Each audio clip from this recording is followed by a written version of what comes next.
Gente, boa noite a todos e todas que estão nos vendo agora na live. Uma alegria muito grande poder retomar, né, as nossas programações aqui do ano de 2021. Então, hoje nós temos a honra e a gratidão, né, de falar com o professor Emerson Sena, do programa de pós-graduação lá de Ciências da Religião de Juiz de Fora. Nós teremos uma participação importante do professor nesse momento do início da nossa programação, aqui como parte da Universidade Federal da Paraíba, e sempre é uma honra poder trazer pessoas, né, referências, pesquisadores que estão aí estudando, adentrando nesse universo das ciências da religião, estudando a questão das interrelações entre o ensino religioso. Então, o professor Sena, que depois vai se apresentar, né, o professor Herman Sena. Então, essa entrevista ela faz parte da abertura da nossa programação de formação continuada de 2021, voltada para a formação de professores que atuam no ensino religioso e também para todo o público, né, que tem interesse por esse tema, que gostam desse tema. Então, nós pedimos aí que você que está nos assistindo, né, curta lá a live, dando seu like, se inscreva, participe, né, mandando depois suas questões, participe da live, será um prazer muito grande dialogar com vocês também, né? É uma honra muito grande para nós.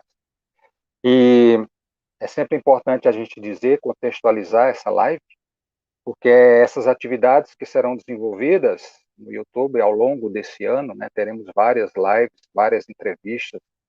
Então, essas atividades que serão desenvolvidas aqui no YouTube, são organizadas em parceria com dois grandes grupos, né, que é o Grupo de Estudo e Pesquisa da Universidade Federal da Paraíba, que se chama Fidelid, que são aí as iniciais, né, dos grandes pilares que são importantes dentro da formação, dentro da educação e formação de professores, que é, enfim, a própria discussão da formação, a questão da identidade, liderança, desenvolvimento de professores que atuam no ensino religioso.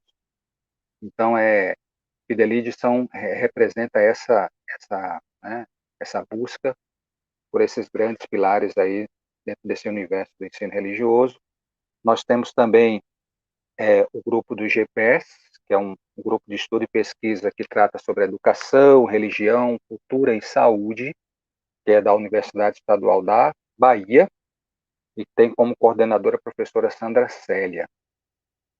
O Fidelida ele é coordenado, né, na Universidade Federal da Paraíba, ligado ao programa de pós-graduação em Ciência das Religiões, é coordenado por mim, né, que é o professor Marinilson, e a professora Daniele Ventura. Então, o tema hoje da nossa live é um tema muito interessante, né, que é provocações ao fazer saber e ao saber fazer ensino religioso e ciência da religião.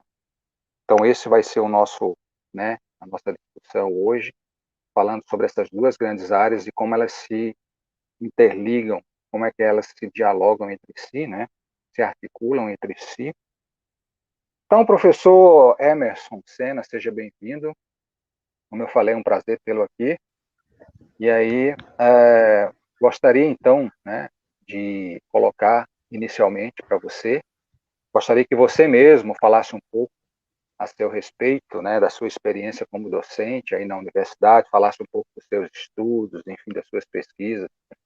Fique à vontade aí, inicialmente, para trazer um pouco desse recorte, né, desses destaques aí da sua trajetória de vida. Bem-vindo. Muito boa noite a todas e todos. E é um prazer estar com vocês aqui. Agradeço muito o convite dos professores Marinilson e Daniele Ventura. Parabenizar o trabalho de vocês, o trabalho dos grupos que estão apoiando, tanto da Universidade Estadual da Bahia, quanto da Universidade Federal da Paraíba, pela importância de trazer formação continuada. Sabemos que é um ponto que muitas vezes é um ponto falho e é um ponto dos mais importantes. A formação nunca termina, a dúvida nunca termina, a curiosidade nunca termina. Se ela termina, termina a educação.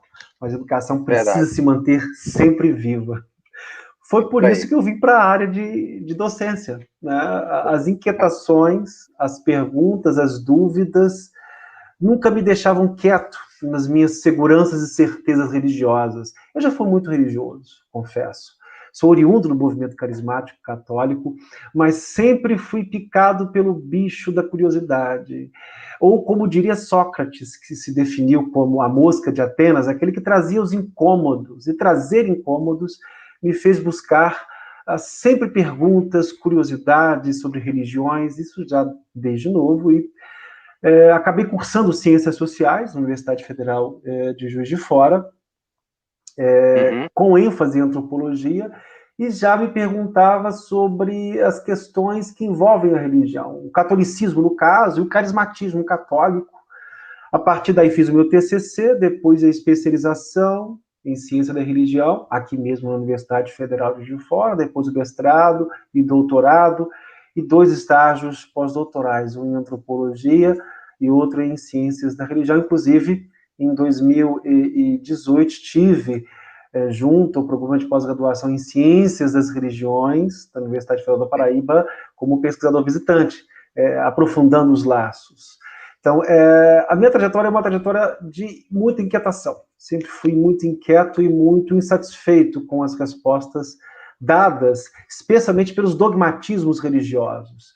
Sempre me inquietava os pontos finais, o que nós chamamos de lacração. A lacração sempre foi, para mim, o fim de uma conversa, não o começo. Um professor precisa ser sempre aquele que abre conversas e não que fecha conversas. Porque o bom da Verdade. conversa não é o final, é o meio, é o andamento dela.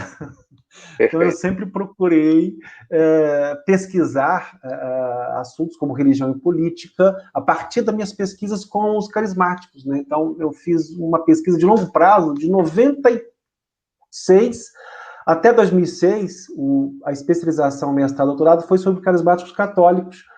E, ao fazer isso, eu também pesquisei junto outras religiões, outras possibilidades, sempre com interesses e focos naquilo que eu buscava. Hoje, as minhas pesquisas hoje, no programa de pós-graduação, né, eu Uhum. trabalhei, comecei como docente, né, no ensino, antigamente falava quinta e sexta série, depois fui para o ensino médio, sempre na área de humanas, sociais, depois eu fui para faculdades particulares. Em 2010, eu passei no concurso de universidade pública, que naquela época tinha uma certa valorização, havia concursos, havia visão de que a educação é importante, isso é muito Verdade. importante, Muitos concursos. havia Somos a frutos visão, daquela época, né? Somos exatamente, frutos. oriundos daquela época, né? É uma Verdade. época muito importante. E eu trabalhei muito com a religião e política, religião, estilos de vida, religião e cura, saúde, teorias e métodos em ciência da religião. Então, hoje, a minha pesquisa e docência está estruturada nessas linhas, nessas áreas de pesquisa. Então, é uma Uhum. trajetória de, ao mesmo tempo, dúvidas, ao mesmo tempo de buscas constantes e pesquisas, publicações, livros. Vamos ter oportunidade de falar do livro que a gente organizou junto com o Sérgio Junqueira sobre ensino Ah, religioso. E se vocês perfeito. quiserem, vocês que estão nos ouvindo, tem um portal chamado academia.edu, lá tem um perfil Uhum. Emerson Sena da Silveira. Você pode acessar as minhas publicações que eu disponibilizo gratuitamente com PDF, pelo menos os artigos acadêmicos eu consigo Uhum. disponibilizar e alguns livros também, tá? Ótimo. Beleza, professor. Muito boa a sua trajetória, toda a sua articulação, né? Importante que vem fazendo nesse universo das ciências da religião. E é sobre essa questão, né? Acho que a gente, como é uma live inicial, e provavelmente nós temos públicos aqui que, de certa forma, são leigos na questão do significado da ciência da religião. Então, é uma pergunta agora um pouco mais epistemológica, e eu gostaria que você tentasse falar um pouco sobre o que consiste, né, a área de ciências da religião, ou ciência da religião. Muitos falam ciências da religião, ciência das religiões, ciência da religião, ciências da religião. Então é possível, de fato, aí fazer aí fazer ciência nas religiões, das religiões, né? Ou, em outras palavras, ciência e religião, professor, combinam isso? Como é que é? É uma visão mais epistemológica sua aí. Tudo bem, são perguntas muito instigantes na verdade, nós temos uma disciplina que nasce no singular, não importa muito se é plural ou singular, o importante é o escopo, o objetivo, a missão acadêmica científica, que é despertar em nós o interesse por conhecer as religiões, por estudar as religiões, por entender sobre o fenômeno religioso. Ela nasce há 150 anos atrás, mais ou menos, na Europa, Inglaterra, Alemanha, especialmente com Max Miller, que é tido como um dos que vão pensar e sonhar uma disciplina que não seja teologia, e naquela época a teologia era muito dogmática, e que também não fosse algo ligado só às ciências sociais, mas uma terceira via de compreensão. Então, essa disciplina nasce há 150 anos com propostas de estudar as religiões a partir de algo que eu gostaria de destacar nessa formação continuada, que é a ideia que Max Miller procurava comparar as religiões, comparar as várias religiões do mundo e descentralizando o cristianismo, né? Trazendo o cristianismo a partir de uma visão comparativa junto com outras religiões. Isso ele fez, e fez de uma maneira brilhante, que trouxe elementos metodológicos fundamentais hoje. Um deles, não vou me deter muito, porque é uma história muito longa, muito interessante, é o que ele chama de agnosticismo metodológico. É uma palavrinha, às vezes, complicada, mas eu vou traduzir para vocês. Ela vem do grego, e ela é muitíssimo interessante, porque é decomposta em três partes, né? Prefixo, a palavra e o sufixo. Vem do grego, né? A, que é ausência ou negação, gnose, conhecimento, e o ismo, que é movimento, ênfase. É o movimento do conhecimento que se diz incapaz de conhecer a realidade última. Então, agnóstico, ou agnosticismo metodológico, é a postura metodológica de que abre mão de saber se existe ou não uma realidade última das religiões. Então, o agnosticismo ele nos ajuda a nos colocar em suspensão as nossas crenças pessoais e, portanto, a nos abrir ao contato com outras crenças, com outras possibilidades. Então, isso é fundamental para um professor de ensino religioso, é fundamental para um pesquisador, justamente essa postura de agnosticismo metodológico. Você, pessoalmente, pode ser um crente. Aí, crente aqui no sentido amplo, né? Alguém que crê.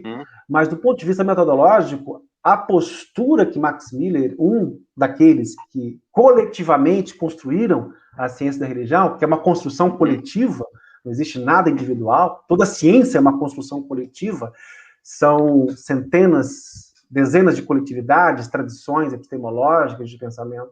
É esse agnosticismo metodológico, ou seja, esta postura de ter a ideia de que não se pode saber ou conhecer se existe ou não algo de fato. Deuses, forças místicas, devas, duendes, anjos, orixás, o que faz com que professor de qualquer orientação religiosa possa trazer para o seu ensino, trazer para a sua prática outras religiões. Então, uma postura agnóstico-metodológica permitirá a um professor evangélico falar sobre os orixás, sobre Exu, sobre Oxum, porque fundamentalmente vai colocá-lo em uma outra perspectiva, não uma perspectiva dogmática fechada, mas uma perspectiva de abertura que é fundamental.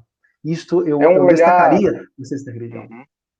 É um olhar descentralizado, né, professor? Essa perspectiva é interessante porque ela coloca muito essa visão metodológica de um olhar muito mais exógeno, não é necessariamente endógeno, né? Aquilo que parte lá do interior das religiões, mas esse olhar externo, de fora, de como que esse movimento se articula, isso é muito interessante. O próprio Max Miller, na publicação, foi ele que usou a primeira vez academicamente a proposta de uma ciência da religião, nas suas preleções em 1870, né, na Inglaterra. Ele nasceu na Alemanha, foi para a Inglaterra estudar e lá criou essa ideia que depois foi aperfeiçoada por muitos outros.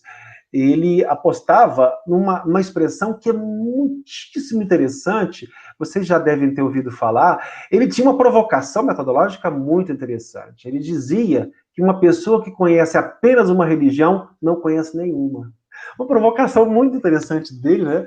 Porque, de fato, diante das riquezas epistemológicas, as riquezas das religiões, conhecer a religião do outro, conhecer diferentes religiões, ajuda, inclusive, a conhecer melhor a minha. Foi o que descobriu Max Miller, né?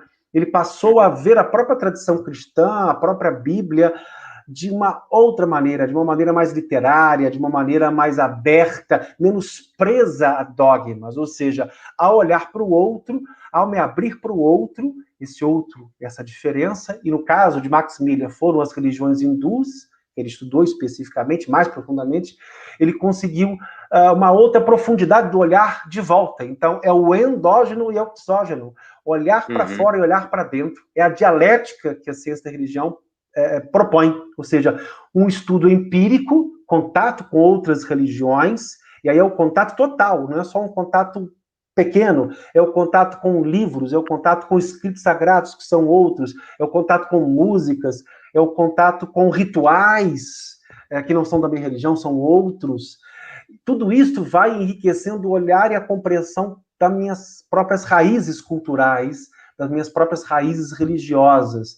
Isso Max Miller nos legou como um fundamento da ciência da religião, ou seja, um estudo empírico, por um lado, e uma tentativa de sistematizar em conceitos essas empirias, esses estudos empíricos sobre as diversas religiões.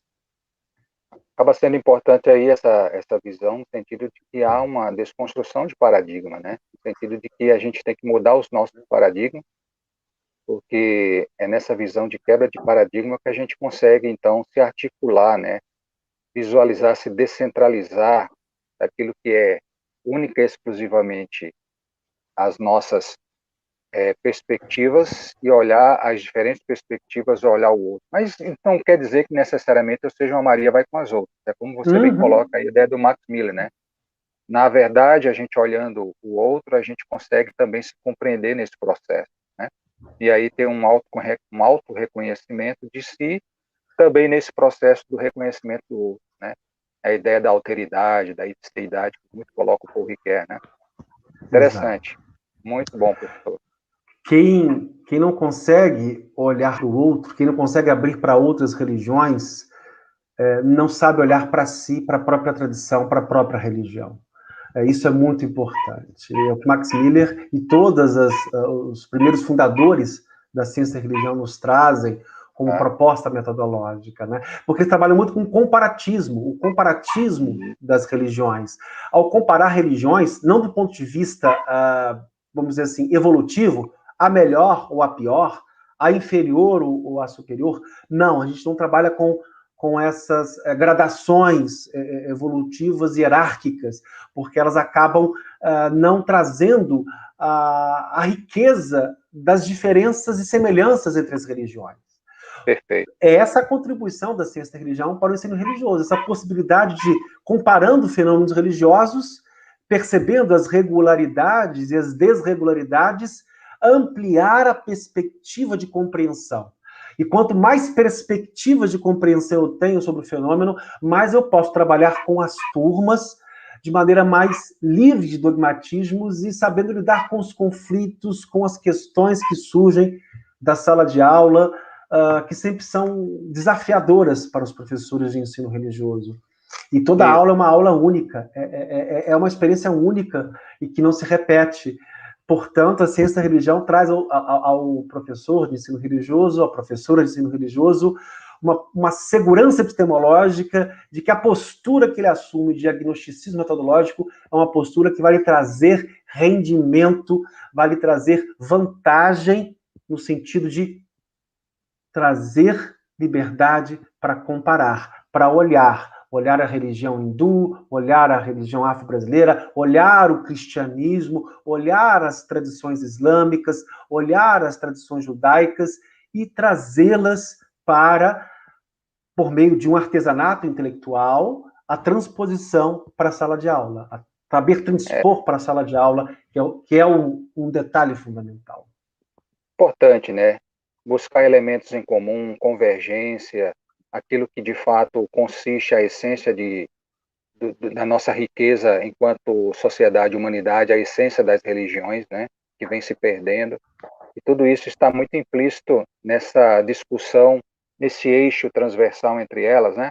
E aí, por isso que do ponto de vista epistemológico, professor, eu também acredito muito a importância do diálogo entre ciências da religião e a teologia, porque enquanto a teologia também se entra nessa discussão dos aspectos metodológicos mais endógenos, né, do ponto de vista exegético, do ponto de vista de uma leitura talvez muito mais de origem, do ponto de vista das línguas originais, das hermenêuticas que fazem parte das discussões da teologia, a ciência das religiões também nesse olhar de um ponto de vista mais do exógeno, essa relação entre endógeno e exógeno, é isso que é o grande desafio, por exemplo, da Antec, no sentido aí de criar um diálogo, né, entre as nossas áreas, a teologia, a ciência da religião, porque eu acho que é nessa complexidade, né, nessa riqueza de complexidade, de diferentes olhares, é que a gente vai tendo, então, compreensão de um conhecimento muito mais complexo do que aquele que é único e exclusivamente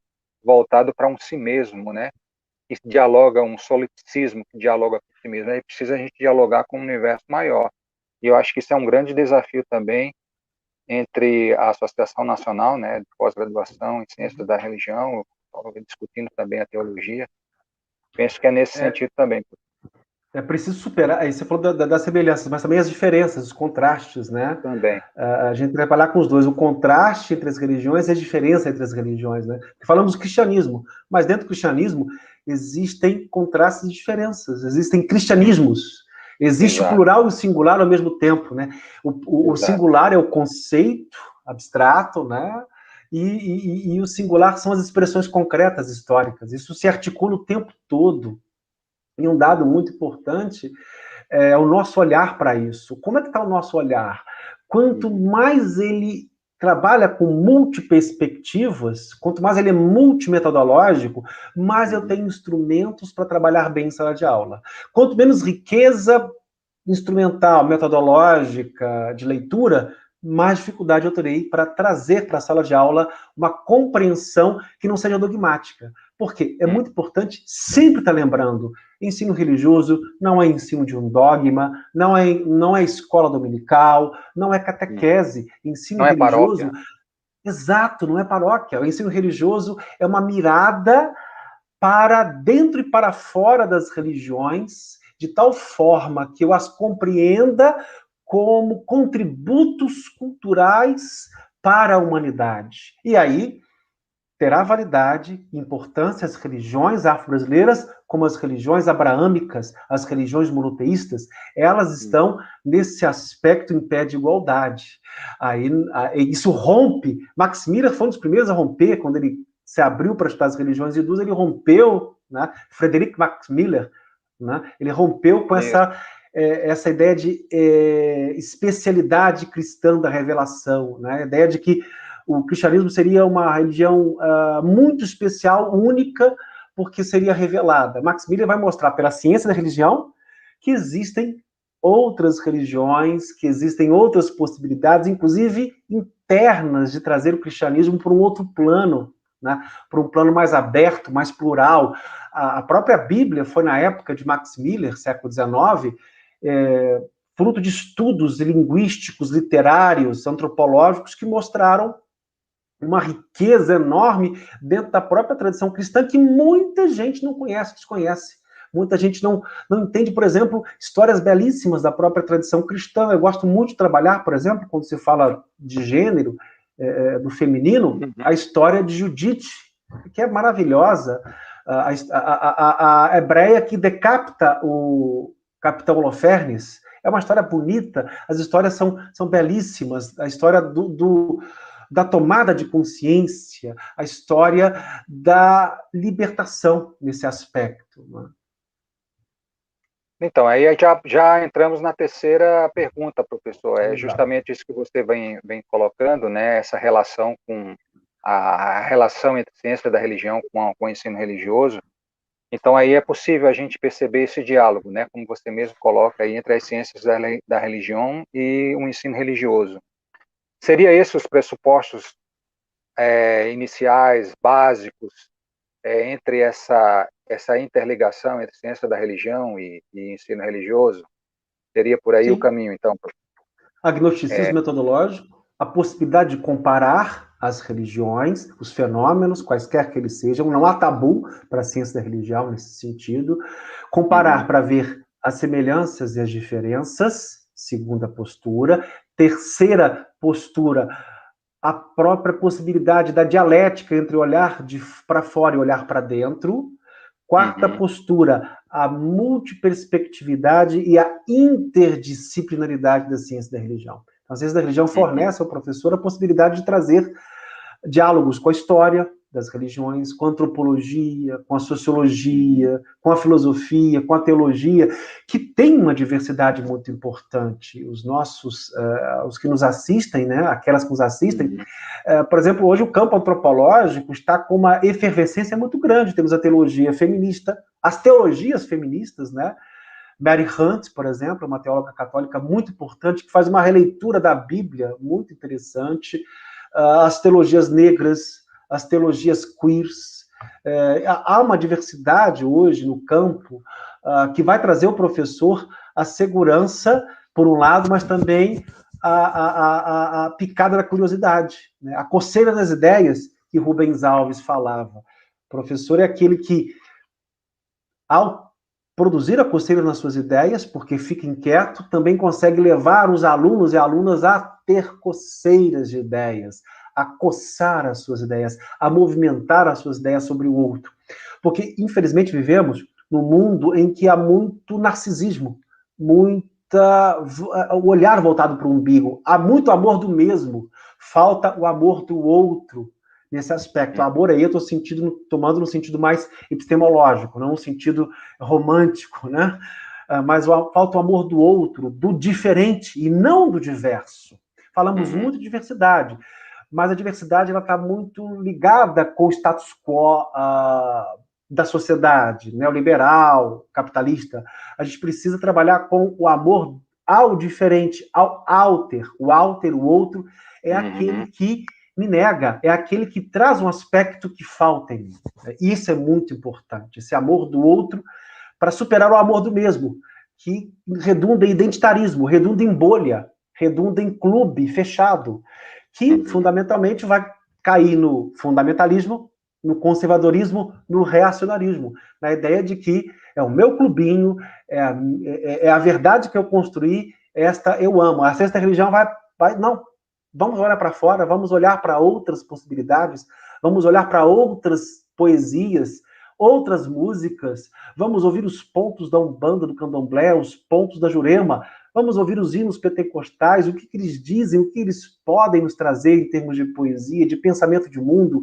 Vamos ouvir as mitologias indígenas, as canções indígenas, os poemas indígenas, vamos ler o Alcorão, vamos trazer a beleza das suratas, vamos trazer os Rigvedas. Isso tudo pode ser feito a partir da ciência da religião em contato com o ensino religioso. É uma formação complexa, né? E envolve aí uma estruturação curricular, uma estruturação de forma interdisciplinar muito importante, né? Porque trabalhar com essa perspectiva de complexidade, né? E o professor lá dentro da sala de aula visualizando, vivendo, né, essa heterogeneidade que é comum dentro de sala de aula, ele precisa dar conta de um universo pedagógico, epistemológico, saber lidar com os conflitos religiosos que fazem parte, que permeiam a nossa sociedade. Exato. Isso acaba criando aí um desafio muito grande, né, professor, na própria área de formação, né? Como lidar com essa formação complexa? Quais são os grandes desafios que a gente percebe, professor? E a importância desse... Pois não. O grande desafio é enfrentar o fundamentalismo, o dogmatismo, que não está só fora, está às vezes dentro, dentro mesmo, ou seja, as nossas resistências, às vezes o nosso pensar, que às vezes é muito autoritário, que usa muito deve, precisa, e poucos os verbos de proposição, sugiro,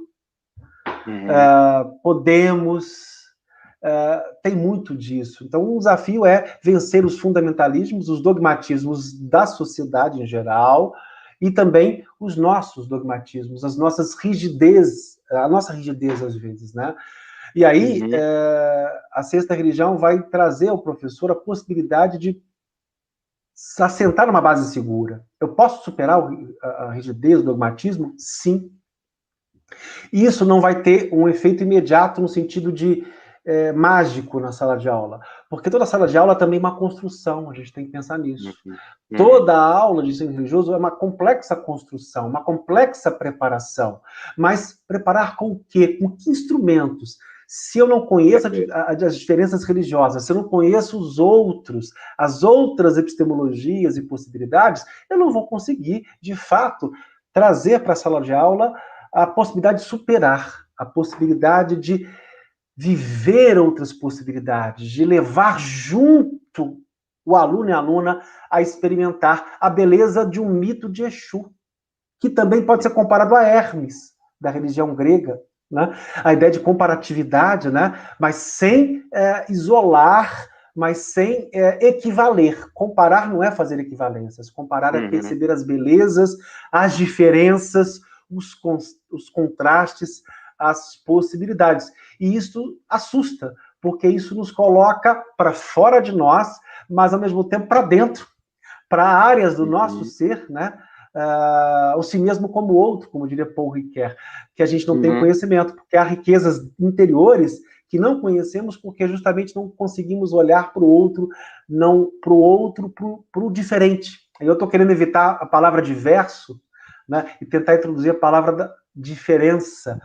As diferentes diferenças, as diferenças no interior da diferença. Porque se você olha assim, islamismo é um mundo de riquezas, hinduísmo, um mundo de riquezas. A minha própria fala, quando eu falo de afro-brasileiras, você vai perceber, existe o batuque no Rio Grande do Sul, existe o Xangô em Recife, existe N possibilidades que vão falar com a história, falar com a origem, com o contexto histórico, o contexto de época. E a gente tem que ter um pouco de coragem para trabalhar isso em sala de aula. Né? E eu gosto de estar muito... Vivi nessa pandemia situações muito exigentes do ponto de vista existencial e descobri um autor mineiro chamado Guimarães Rosa. Ele é muito interessante. O livro dele, clássico, né, chama-se Grandes Sertões Veredas, um monólogo de Reobaldo Tatarana, um jagunço que acaba com jagunços, é uma aventura maravilhosa, cósmica, mística, ao mesmo tempo muito regional, é um paradoxo, e diria que viver requer coragem, fazer ciência da religião, fazer ensino religioso bem feito requer coragem, requer um passo a mais, requer um passo de fazer da sala de aula um espaço de diálogos, e aí o professor não tem controle, porque suscita elementos, não tem controle no sentido positivo, ou seja, ele não coloca a camisa de força, ele não coloca arreio, porque o pensamento que mais necessita ser colocado em libertação é o pensamento nosso em coletividade, conversa coletiva. Então, a Ciência da Religião convida o professor de ensino religioso a tentar fazer da sala de aula uma conversa coletiva, tirando os essencialismos, tirando os dogmatismos, ou identificando onde eles estão.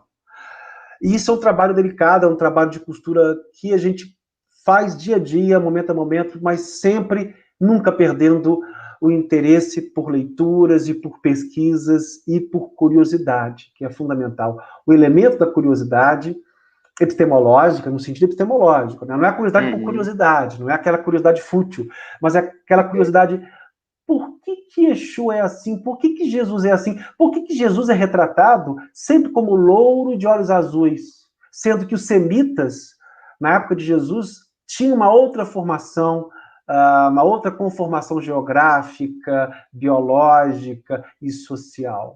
Aí você vai perceber a construção histórica sobre Jesus, você vai perceber as construções históricas sobre os personagens religiosos, Buda, por exemplo, as histórias de Buda, Sakyamuni, Siddhartha Gautama, os nomes, o que eles significam, isso é muito interessante trabalhar na ciência da religião e também no ensino religioso, o que significam os nomes, as novas possibilidades, as redescobertas de tradições antigas, as religiões antigas, por exemplo, a egípcia, grega, que nos fornecem muitas possibilidades de trabalho e de compreensão, né? Já foram objetos das ciências das religiões, as religiões egípcias antigas, as religiões sumérias, babilônicas, e as religiões gregas, que são, de certa forma, foram mais estudadas ao longo, são desde o século XIX, né?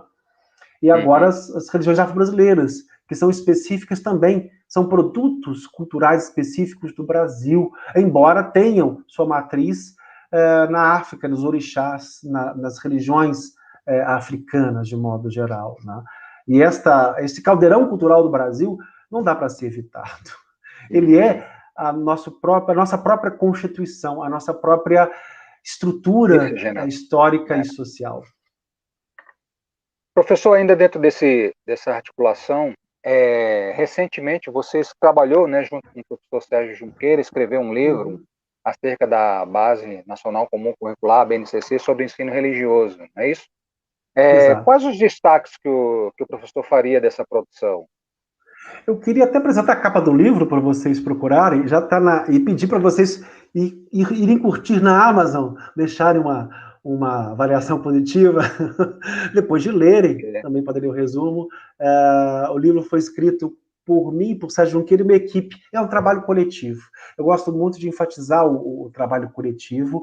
É uma reflexão feita junto com pedagogos, cientistas da religião, teólogos, toda uma equipe que pensou como deixar nas mãos dos professores e professoras elementos concretos para que ele possa pensar o ensino religioso aberto, laico, plural, que agregue conhecimento, que faça crescer na cidadania, uma cidadania ampla, uma cidadania que supere os preconceitos religiosos e raciais. Então, é um conjunto de textos, 9 textos, o livro não é muito grande, é pequeno, que vai pegar a Base Nacional Curricular Comum do ensino religioso e destrinchá-la de forma a mostrar o que pode ser trabalhado, as discussões teóricas, epistemológicas. Então, eu e Sérgio Junqueira e a equipe que fez o livro, temos sugerido que ele seja trabalhado como uma espécie de grupo de estudos, montar grupo de estudos sobre o livro, porque é um processo, a Base Nacional Curricular Comum, ela foi recentemente aprovada, até ela atingir o Brasil todo, até que essa base seja discutida e vivida, vai levar tempo, discussão, é uma construção coletiva. Então, convido vocês que nos assistem a pegar o livro, estudar o livro, montar grupos de estudo, os coordenadores pedagógicos das escolas, os professores, também estudarem juntos o livro, compartilharem, divergirem também, que a gente não queremos ser objeto de consenso, mas produzir indagações, descentralizações. Só acha o centro quem se descentra. Porque se você não se descentra, não desce, você não acha os seus lugares, né? Então, os seus múltiplos lugares, né? Então, é um livro que nos trouxe muito prazer de escrever, deu muito trabalho, mas eu gostaria de ler, por exemplo, poucos capítulos, né? O primeiro capítulo é uma história do ensino religioso, o segundo capítulo é a ciência da religião, o terceiro capítulo é a BNCC a Base Nacional Curricular Comum e o ensino religioso.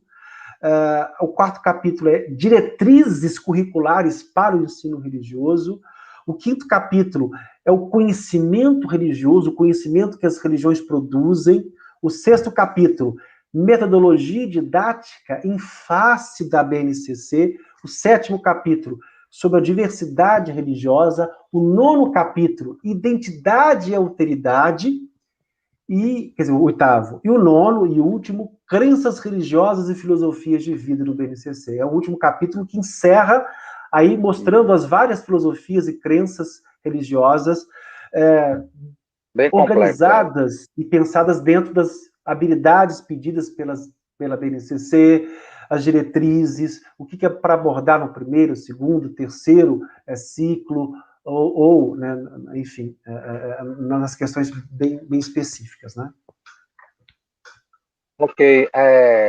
Aqui na live nós temos professores, né, que faz parte aqui das dinâmicas de ensino da Paraíba, e eu acho que é muito importante a gente trazer também aí um comparativo, saber como que anda o ensino religioso no contexto mineiro, professor. Então, como se encontra a realidade mineira em relação ao ensino religioso? O que o professor poderia trazer aí, perceber, né, em termos de Olha, contato com os professores? a realidade mineira, ela como toda religião, ela é múltipla.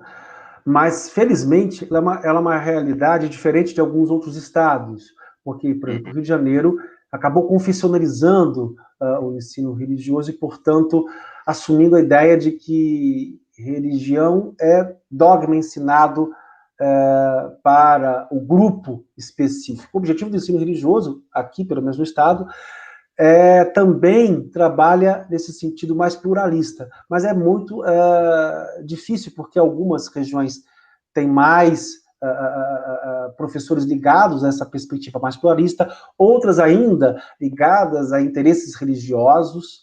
Há uma tentativa de pluralizar a formação do professor e de trazer aportes para essa formação, mas, ao mesmo tempo, também existem as influências religiosas, não no sentido positivo, mas no sentido negativo, né, de tentar colocar uma âncora no ensino religioso numa certa religião. Não.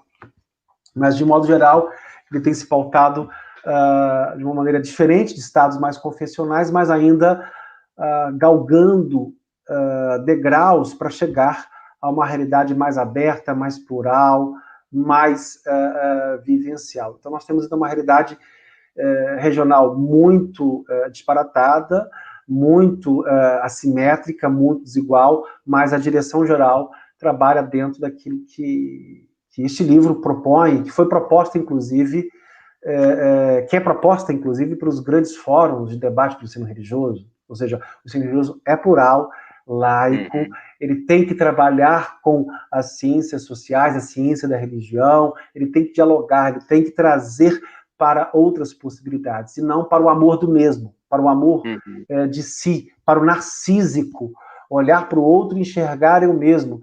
Não, tem que enxergar a riqueza do outro na sua especificidade, na sua beleza, no seu contraste, na sua imensa diferença em relação a mim. Aí não é negar a diferença, aí é valorizar a diferença. E é valorizar o diálogo das diferenças, que é sempre um desafio. Você perguntou do desafio, né? É sempre um desafio fazer isso.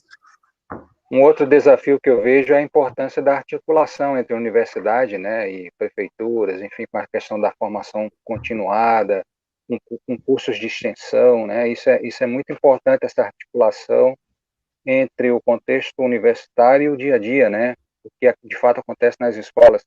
Aqui na Paraíba a gente tem tentado, na medida do possível, criar esse diálogo, fazer parcerias com as secretarias municipais de educação, do estado, do município, enfim. Mas é um desafio também, eu vejo que isso é importante, né, professor? O pessoal tem procurado a universidade para fazer esse tipo de diálogo? Como é que É é essa? interessante que aqui de fora não, vocês estão mais avançados, porque eu falei, uma realidade regional. De fora a gente não tem ainda essa caminhada apesar das iniciativas, aí as iniciativas são mais dispersas, mas acho que creio que vocês estão mais institucionalizados, né? Tem o grupo Fidelizet, que já tem 20 anos, 30 anos? Quantos anos Não, vocês né? têm? 11 anos. 11 anos 11 agora. anos, Vai ou fazer seja, já tem uma caminhada já bem madura em relação a isto. Então, mas a gente tem iniciativas individuais, professores, reflexões, temos caminhado para isto. Mas ainda não é uma realidade institucional sistemática, vamos dizer assim. É uma realidade mais dispersa, fragmentária, mas nesse aspecto vocês estão mais institucionais e sistemáticos, que é algo que a gente deve buscar no Brasil todo. Essa sistematicidade e essa organização, ou seja, trazer convênios com secretarias estaduais, com as delegacias regionais, não vou falar uma delegacia regional, ainda sou daquela época, ainda quando eu tirei o meu CAT. Parceria entre nós também, né? Às vezes é importante as parcerias institucionais, né, também, entre nós. Eu acho que isso é muito importante também, no medida do possível, criando esse diálogo entre nós e também com a sociedade, né? Ou seja, trazer mais a sociedade para falar, a sociedade para debater, para ouvir, porque muitas vezes esse radicalismo, no mau sentido, porque a palavra radical tem, é bonita porque ela tem uma ambiguidade, né? Radical, ou seja, ir às raízes, aonde estão as raízes, e radical no sentido negativo, do senso comum, né? Muito do radicalismo, do fanatismo, do dogmatismo, nasce justamente da incapacidade de ouvir ou da indisposição de ouvir outras vozes, de estar, de conversar, de contar histórias. Eu acho que, nesse aspecto, o professor de ensino religioso que tem habilidade ou procura desenvolver a habilidade de contar histórias, ele está dando um passo importante para essa transposição dos saberes acadêmicos para a sala de aula. Saber contar uma história é fundamental. Saber contar histórias é fundamental, porque você traz ao aluno, à aluna, a curiosidade, a coceira nas ideias, a perda do medo de religiões que ele não conhece. Ele fica, meu Deus, mas o que é isso? Se troça do demônio? Não, que demônio? O que é demônio? O que é diabo? O que é isso? Ou seja, é preciso trazer essas desconstruções. Mas é sempre um trabalho difícil, uma postura sempre delicada, não ignorando as questões, mas como Guimarães Rosa disse, viver é muito perigoso, ensinar é muito perigoso. Ensinar é um grande perigo. Esse espaço, né, ele é fundamental de criar um espaço, acho até no sentido de quando se tem um espaço, por exemplo, onde pastores, padres, líderes religiosos, eles podem ter um lugar, né, que a gente sempre fala, é o lugar onde eles vão tirar suas batinas, vão tirar suas roupas, seus ternos de pastores, e ali eles vão poder dialogar e conversar de uma forma mais como cidadão, né? Então isso é muito importante, porque e às vezes a gente se surpreende, porque ouvindo o outro, discutindo com o outro, a gente começa a perceber elementos que são importantes nessa compreensão de um universo acerca de uma espiritualidade ampla, né? De uma complexidade ampla de espiritualidade, que não está intimamente interligada só os nossos processos institucionais religiosos. Então isso é muito importante. A gente ouve cada conversa muito interessante quando a gente abre esses espaços, né, de formação continuada, de cursos de extensão, de diálogo, porque ali o indivíduo, né, ele tem a capacidade de conversar sobre questões que no seu ambiente doutrinário, no seu ambiente religioso, ele não tem espaço para esse tipo de diálogo, né?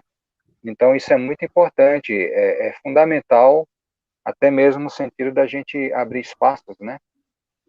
Dentro do Você contexto tocou da num ponto muito sociedade. interessante. Criar fóruns específicos para que o saber religioso também entre, né, o saber da religião, o conhecimento das religiões. Porque eu estou falando de um conhecimento acadêmico sobre as religiões, ou seja, a ciência da religião. Mas também há um saber nativo, que nós chamamos, né? Um saber que vem de dentro dessas religiões e que é preciso trazer fora de uma censura ou um domínio institucional. Porque às vezes o domínio institucional inibe, provoca o medo, provoca o receio de compartilhar falas, o receio de ofender, o receio... e aí você inibe o diálogo. Então, criar esses espaços eu acho importantíssimos, como você falou, Marinilson, e fundamentais. Eu acho que a gente precisa agora trazer a sociedade para a academia nesse aspecto, né? Ou seja, trazer esses diálogos, esses espaços, em cursos de extensão, em mesas redondas, para, de fato, fazermos a pluralidade, o princípio da pluralidade, que é fundamental. Perfeito. Outras questões, professor? Algum tópico, algum conceito, alguma ideia que gostaria de complementar nessa discussão? Finalização, né? Sim, eu só vou compartilhar um pequeno slide com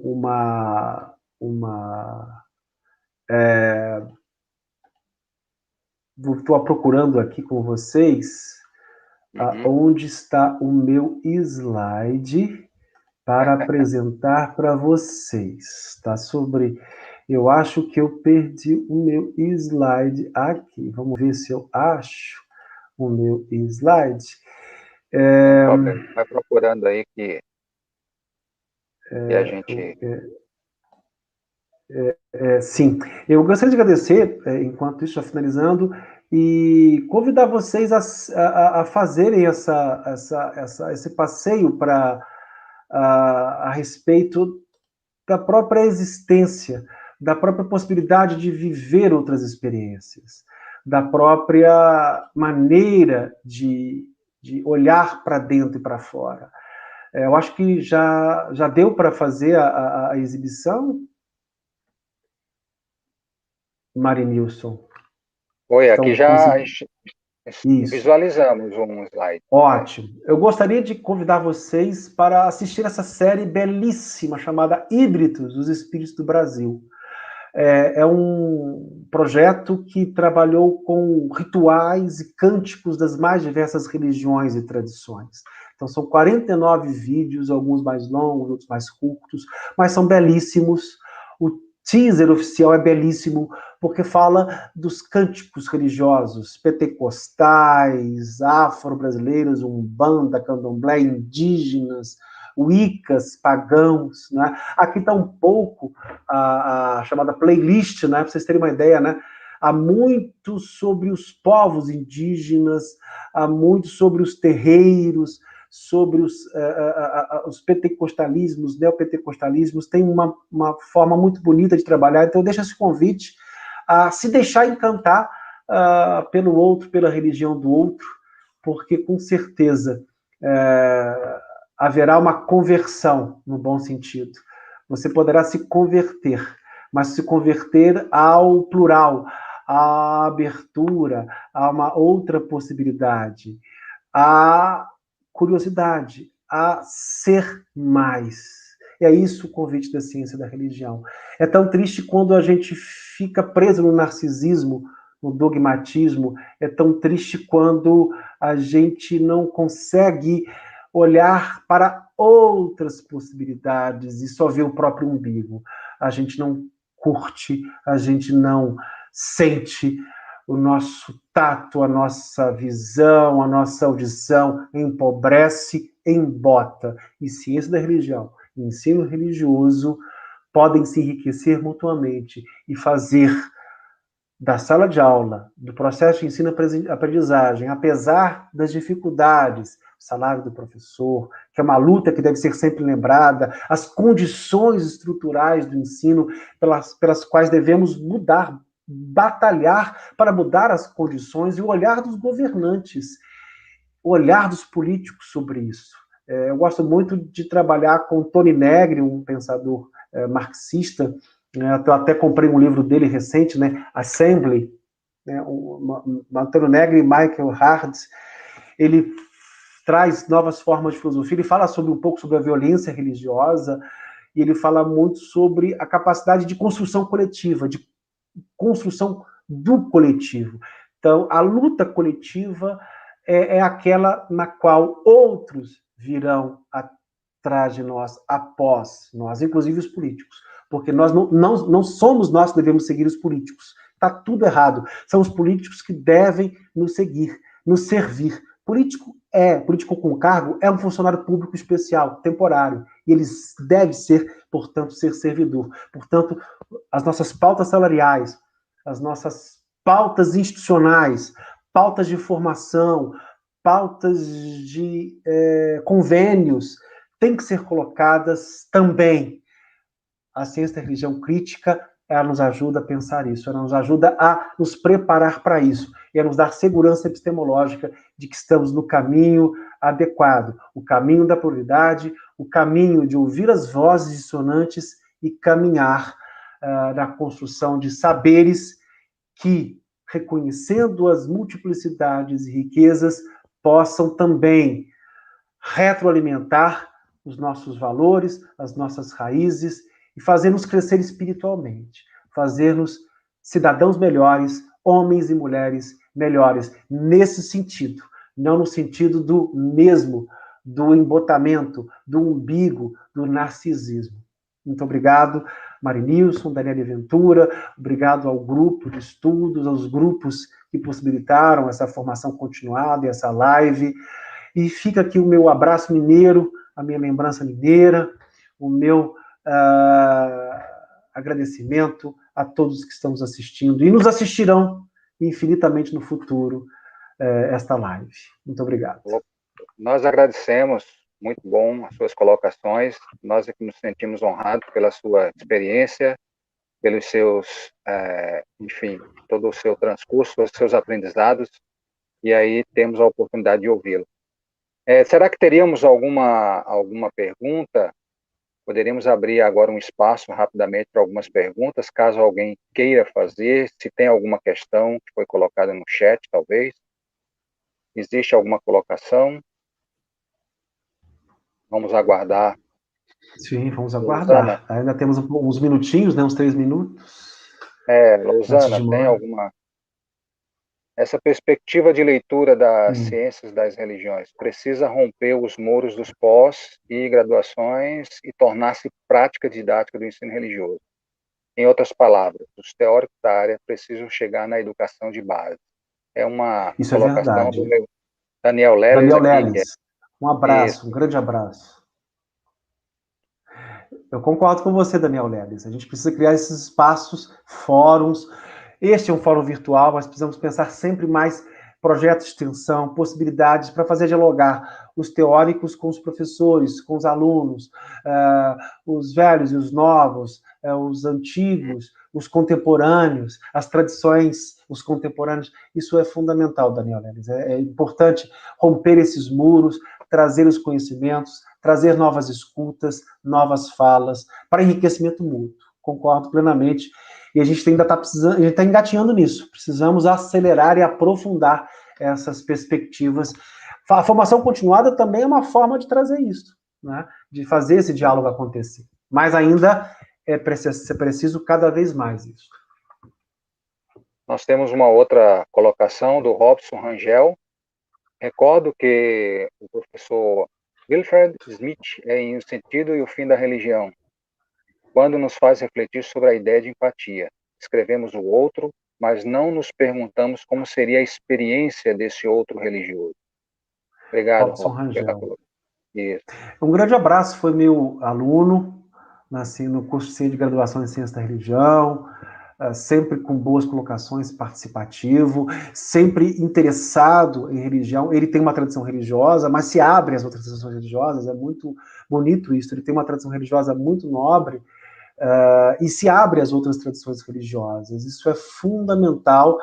Agora, a empatia não no sentido psicológico. A empatia tem que ser pensada no sentido epistemológico e metodológico, ou seja, empatos, ou seja, é ter junto a possibilidade, a sensibilidade. Isso só pode ser feito se eu também pergunto como é a experiência religiosa deste outro. Se eu procuro compreender a experiência religiosa do outro nos termos em que ele, outro, experimenta para si. Se a gente faz isso, a gente sai daquele estranhamento inicial e vai para um olhar de curiosidade, de abertura e de compreensão. Ok, beleza. Mais alguma colocação? Everton Carneiro. Olá, professor Emerson. Sou o professor Everton, da Unimed, Pires. Se possível, passa seu contato para agendarmos uma fala sua aqui na UNEB. Será um maior prazer. Então, Eu acho que o Marinho pode passar o contato, né, Marinho? Você pode passar. Você passa, entre em contato. Eu posso deixar meu e-mail público, né? emerson.pesquisa@gmail.com. Acho que fica bem claro, fica mais fácil, né?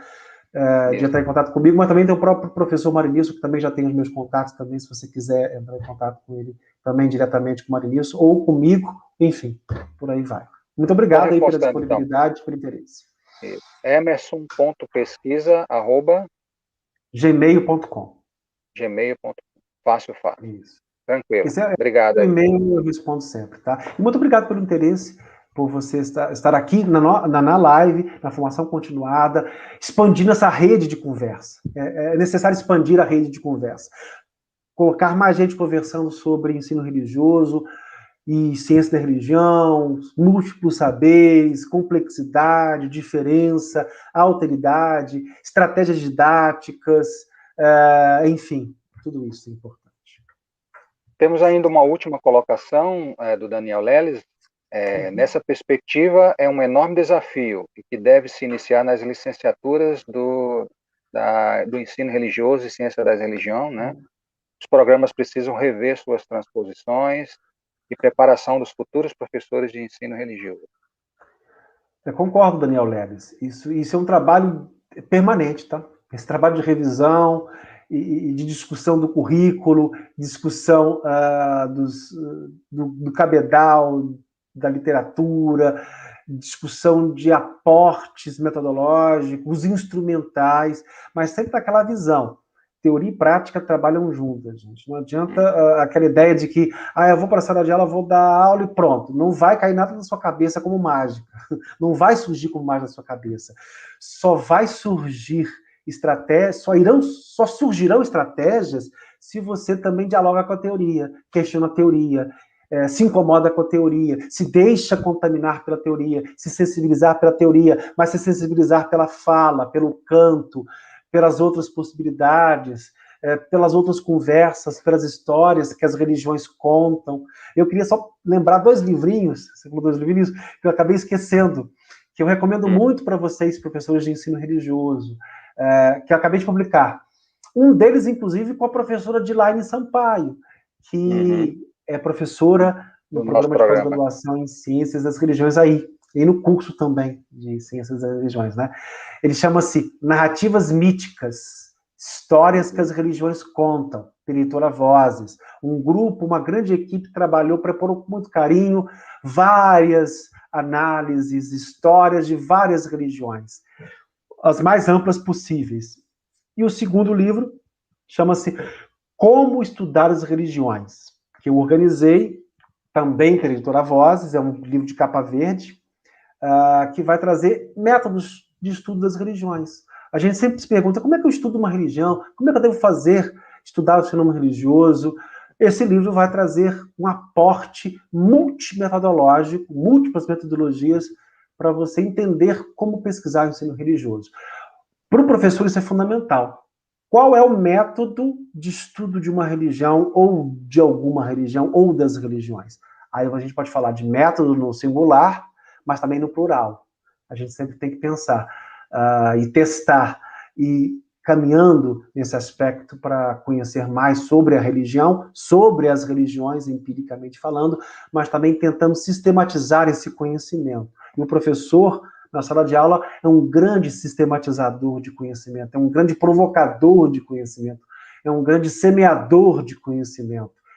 Mas ele precisa manter sempre o diálogo e a disposição de conhecer mais, ler mais, ouvir mais, cantar mais, sorrir mais, lutar mais também, que é muito importante a nossa luta. A luta política pela melhoria da educação, pela melhoria dos salários.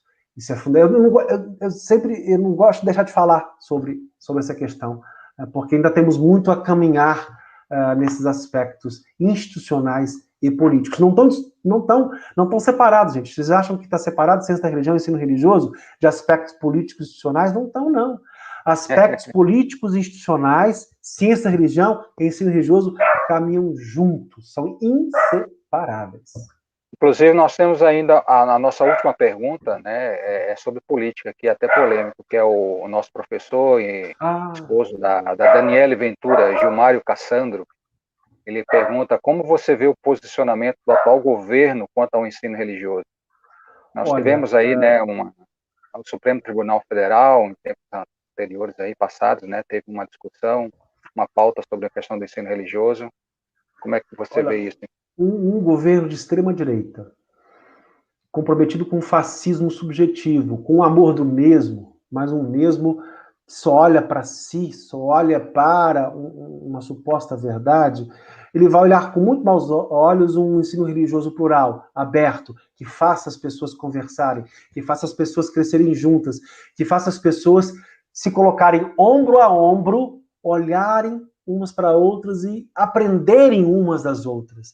Então, eu vejo com muita preocupação o atual governo, porque ele se embebe de questões narcísicas, de questões fundamentalistas, de rejeição da diferença e do outro, de promoção de um mesmo, de uma idealização do mesmo, extremamente narcísica, egoísta e patológica. Porque se coloca esse mesmo que ele se acha que é como o ponto absoluto, universal, e ao qual todos devem olhar. E é uma relação de muito populismo, de muita desorganização institucional. Esse governo trabalha o tempo todo desorganizando institucionalmente. É só olhar para a forma como ele age, e para ele não interessa o ensino religioso organizado, institucional, o ensino religioso que trabalha as questões que estamos colocando. Para ele trabalha, o populismo trabalha muito com uma ligação direta, dispensando mediações, professores, críticas, escutas. Eu tive que dar essa posição e é de fato isso, né? Porque a pergunta foi muito interessante, a colocação foi muito interessante, né? Então, obviamente, um governo que prima por esses aspectos que a gente vê o tempo todo, um governo virótico nesse aspecto, ele vai olhar com maus olhos um ensino religioso antidogmático, não dogmático, um ensino religioso que faça a gente juntos, isso é um detalhe importante, juntos pensar com liberdade.